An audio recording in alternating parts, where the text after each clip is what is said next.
From the Library of Congress in Washington, D.C.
The little disciples of the witch dance and prepare to receive the witch's instructions.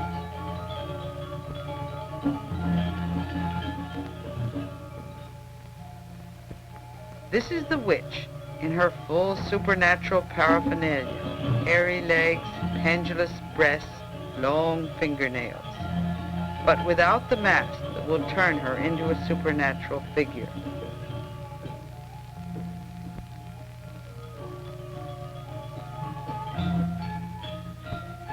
Beside her is her daughter, who has been rejected by the king of the country. In revenge for the slight to her daughter, she is now training her little novices to spread pestilence and death. Kneeling in front of her, they answer her instructions on how to spread plague.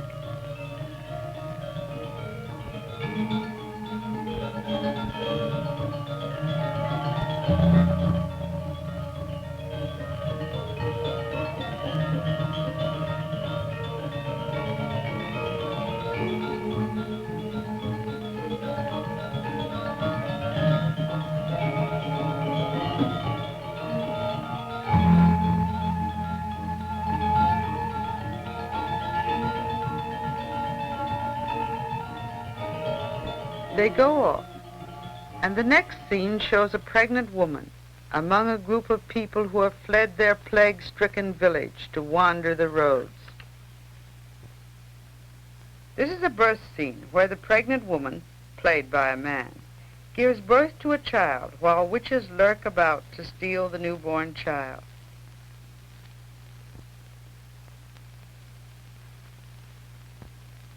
A doll, which is stolen by the witch child, tossed in the air, killed, and returned dead to its mourning relatives.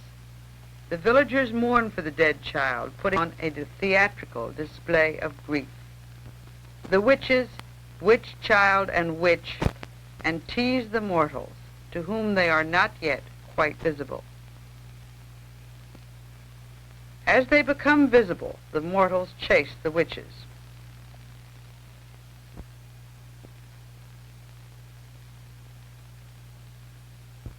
The witch child is caught and held by the hair, a demeaning gesture. In just a minute now you will see the witch, in her supernatural form, at the gate of the temple, attacked by the emissary of the king, who fails to conquer her. She wears over her face a white cloth, the cloth in which a mother carries her baby. And now, coming down the temple steps, the witch dances alone, a figure both frightening and representative of fear itself.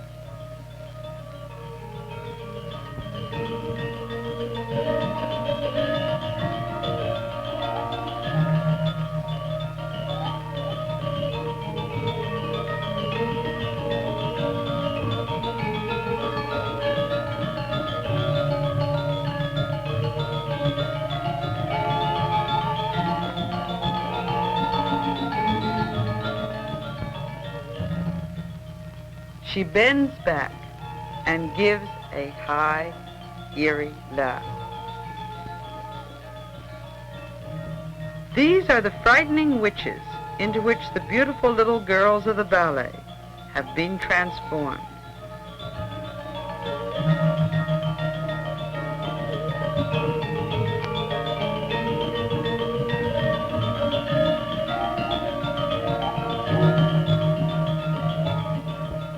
Again, the witch dances alone.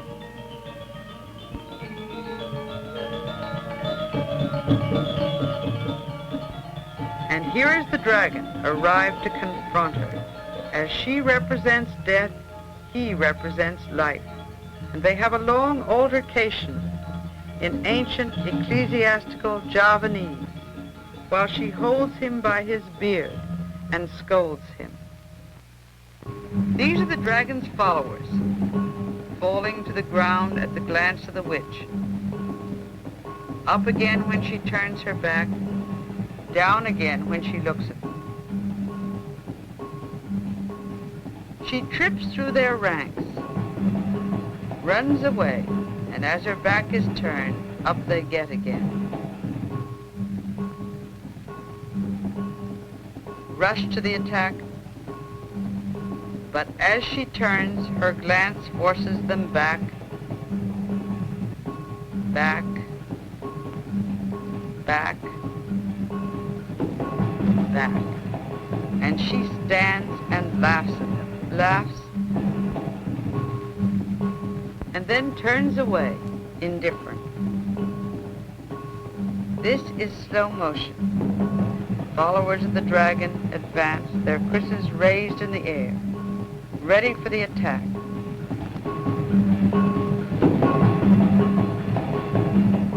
But falling down again before her glance. Normal speed, and the witch dances again, and then 2 by 2 they run up and attack her. She doesn't resist. She is as limp as a rag doll, but overcome by her power, they fall.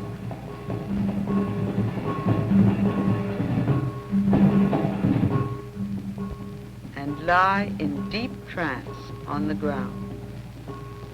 And 2 more come up, fall also.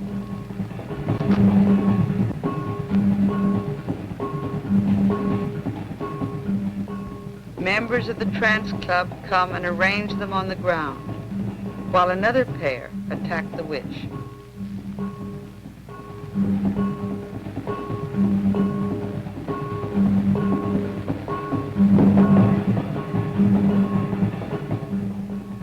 They lie arranged in 2 rows, in deep trance, convulsively twitching.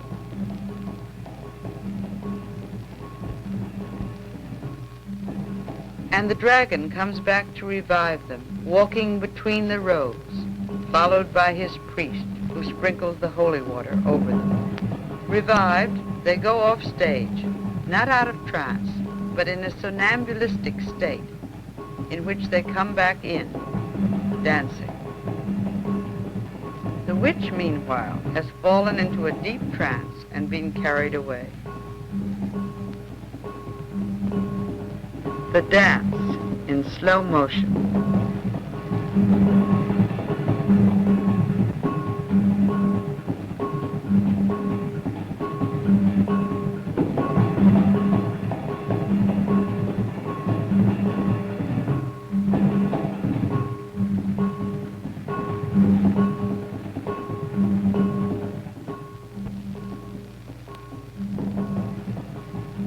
Here come the women, also in a ballet formation. They do not attack the witch.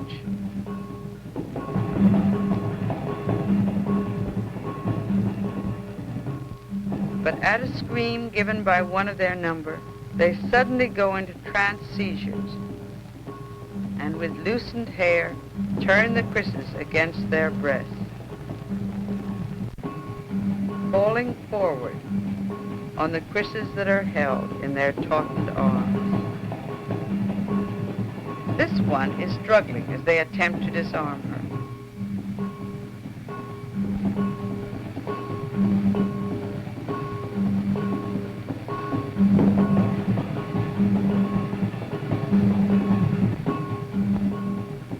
In the background, you see the men, also in trance seizures.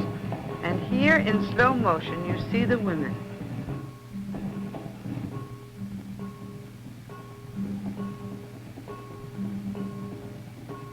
The fumes of the incense that is being carried among them to calm them blends with their loosened hair.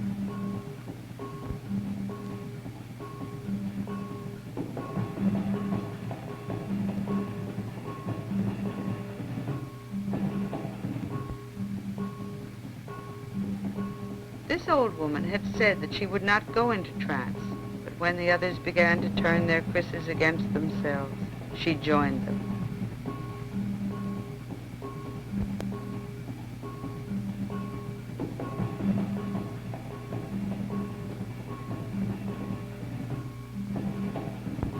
If anyone becomes too violent, they are disarmed.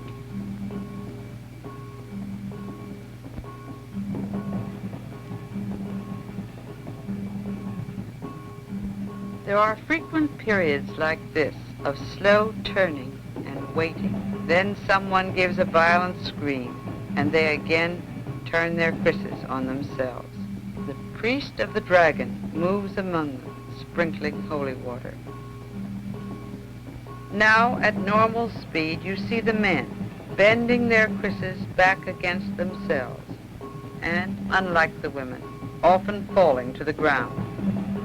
See how that kris is bent? No one is hurt. If anyone is hurt, the people say the trance is not real.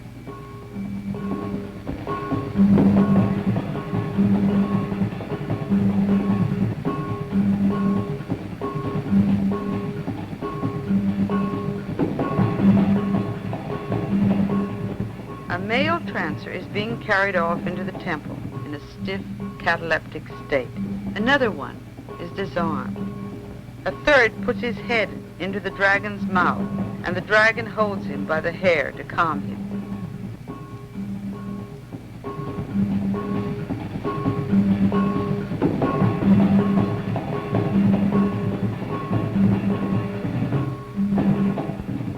Another falls to the ground in a particularly violent seizure.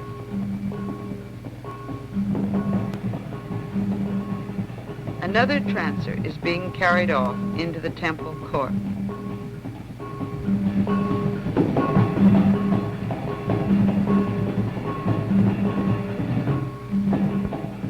And another. In slow motion again, you see the look of contorted, seeming agony on the face of this trancer.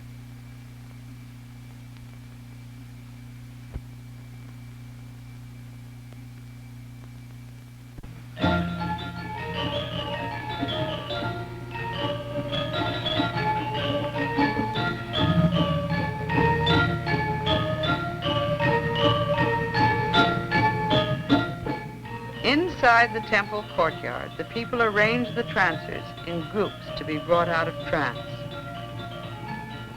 Here a group of boy kris dancers lying along a wall in deep shadow, are given incense and holy water.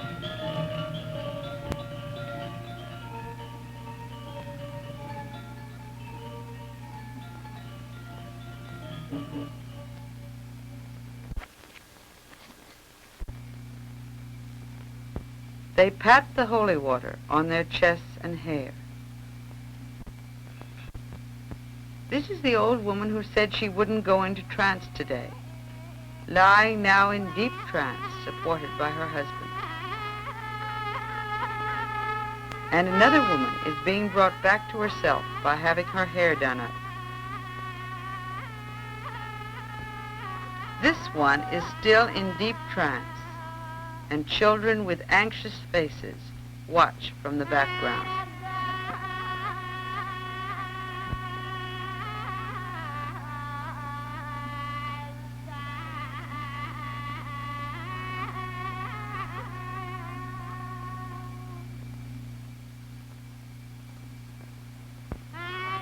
The trancers bury their faces in the fumes of the incense and slowly come out of trance.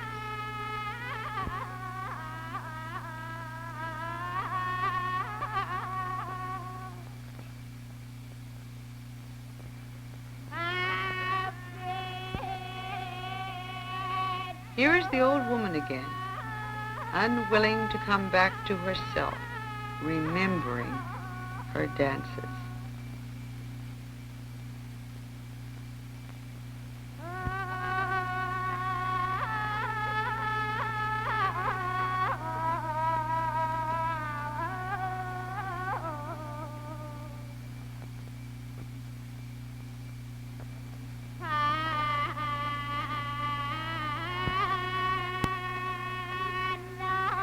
Until finally the priest brings special offerings to the spirit that possesses her to persuade it to leave her body.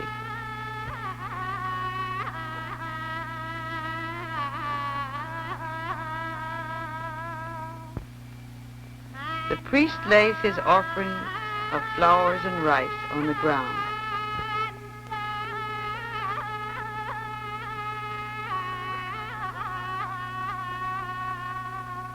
While she continues to dance recalcitrantly.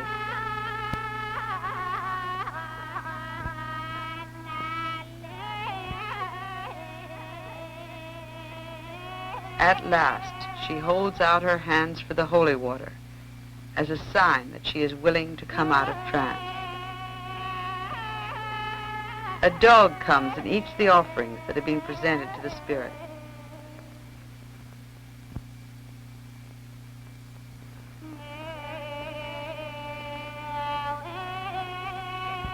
The old woman rises, still half dazed, and walks over to where the closing ceremony is to be held.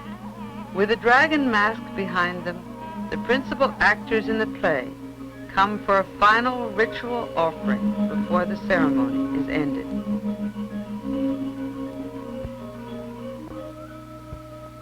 A chicken is brought, which is to be offered by the priest of the dragon.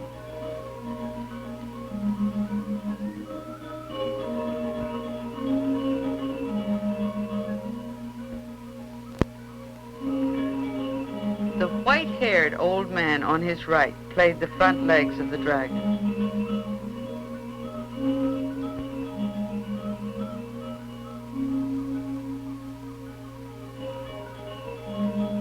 The chicken is offered.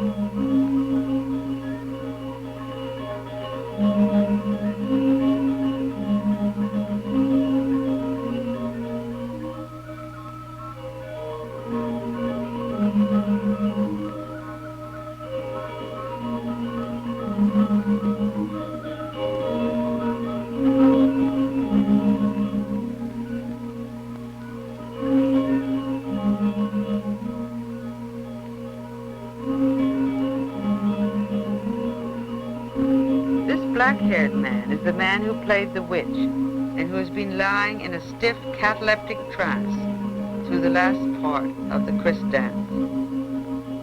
He sits among the offerings, not yet quite out of trance. Breathes in the incense, takes the holy water, and sprinkles the old man who played the front legs of the dragon.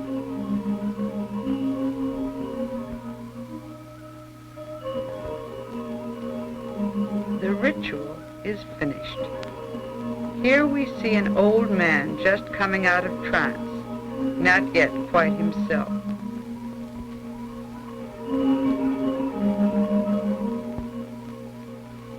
The play is over, but it will be given again and again as the Balinese reenact the struggle between fear and death on the one hand and life-protecting ritual on the other.